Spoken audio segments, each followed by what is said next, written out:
كاد أن يفعلها وزير التربية والتعليم دكتور محمد عبد اللطيف، ويبيت جميع الأسر المصرية في حالة شديدة من الحزن واليأس والاكتئاب.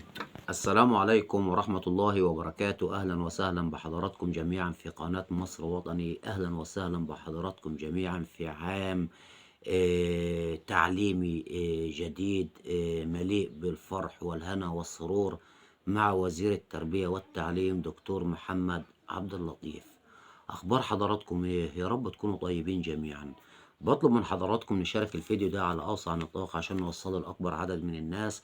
أنا مش هتكلم عن نسبة الرسوب ونسبة الناجحين، مش هتكلم عن اللي حصل مع طلابنا أولادنا وبناتنا في الفصل الدراسي الأول للصف الثالث الإعدادي، ومش هتكلم على حالة الاكتئاب اللي هم تعرضوا ليها أبنائنا وأيضا أولياء الأمور.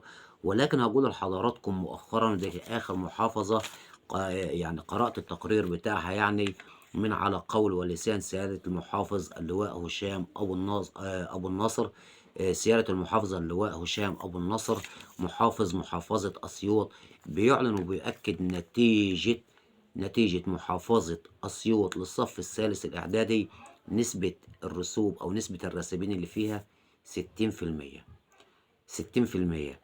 يعني أنا سني 41 سنة، على مدار ال41 سنة ما شفتش نسبة فشل زي اللي شفتها من ساعة ما تولى وزارة التربية والتعليم دكتور محمد عبد اللطيف، يعني شكلا وموضوعا.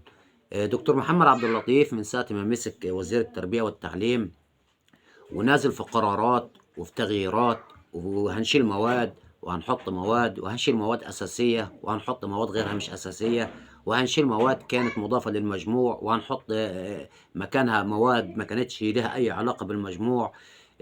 تطبيق البوكلت، تطبيق 4 نموذج، كاميرات، لجنات مزودة بالكاميرات.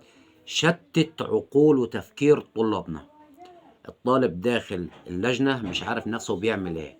الطالب بيبص في ورقة الامتحان اللي جاياله بيلاقي سؤال واتنين وتلاتة ملهمش دعوة بالمقرر اللي هو كان بيذاكر فيه، ملهمش أي علاقة بالمواد اللي هو بيدرسها.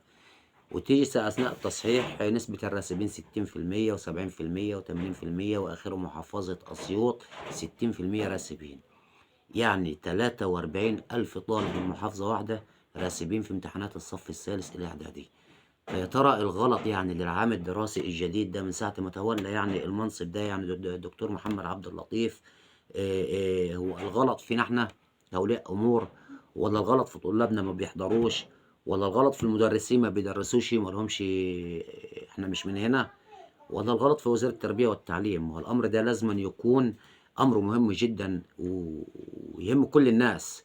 في ناس كتير جدا بعتت شكاوى طبعا ضد القرارات اللي اتخذها وزير التربية والتعليم، وأيضا في ناس تقدمت بشكاوى رسمية في بعض مديرين المدارس في محافظات مختلفة، وأيضا في ناس عملت تظلمات في أحد المدارس برضه يعني، وفي أحد المحافظات مختلفة يعني. ولكن فعلا يعني دكتور محمد عبد اللطيف كاد أن يجعل كل الأسر المصرية تعاني بأشد مرارة الألم والحزن في امتحانات الصف الثالث الإعدادي للفصل الدراسي الأول 2025، لأن ما يقرب من 80 و90% من الأسر المصرية حزانة جدا على أولادهم وعلى مجهود أولادهم وعلى تعب أولادهم وعلى مصاريفهم على أولادهم.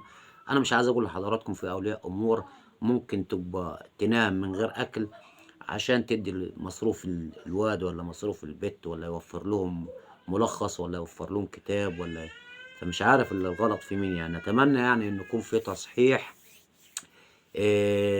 افضل من كده، يكون في نظام افضل من كده، ما نجيش يعني ونقول ده وزير التربية والتعليم يعني بيتخذ قرارات سريعة وعاجلة جدا يعني على وشك ابواب الامتحانات كده يعني. لان معظم القرارات اللي اتخذها يعني دكتور محمد عبد اللطيف بخصوص الصف السادس الاعدادي، وبخصوص برضه المرحلة الثانوية الثانوي العام، كانت الامتحانات على وشك الابواب يعني، واتخذ قرارات يعني صادمه جدا يعني. حتى الطالب نفسه ما كانش مستعد يعني للقرارات اللي اتخذها دكتور محمد عبد اللطيف وزير التربيه والتعليم. وإزاي عايزين الطالب يركّز وإزاي يجتهد وإزاي يحل. فلله الأمر من قبل ومن بعد، وتحياتي واحترامي لحضراتكم جميعًا، ورسالة لكل أولادي اللي هم راسبين يعني الفصل الدراسي الأول لعام 2025 للشهادة الإعدادية وللثانوي في الثانوي العام. ربنا يوفقكم إن شاء الله في النصف الآخر بأمر الله، وأتمنى لكم طبعًا تكونوا في حالة أحسن من الحالة اللي كنتم فيها في الفصل الدراسي الأول. إن شاء الله اللي جاي هيكون أفضل بأمر الله. وألف مِيّة مليون مبروك طبعًا للناجحين يعني في امتحانات الصف الثالث الإعدادي، والسلام عليكم ورحمة الله وبركاته.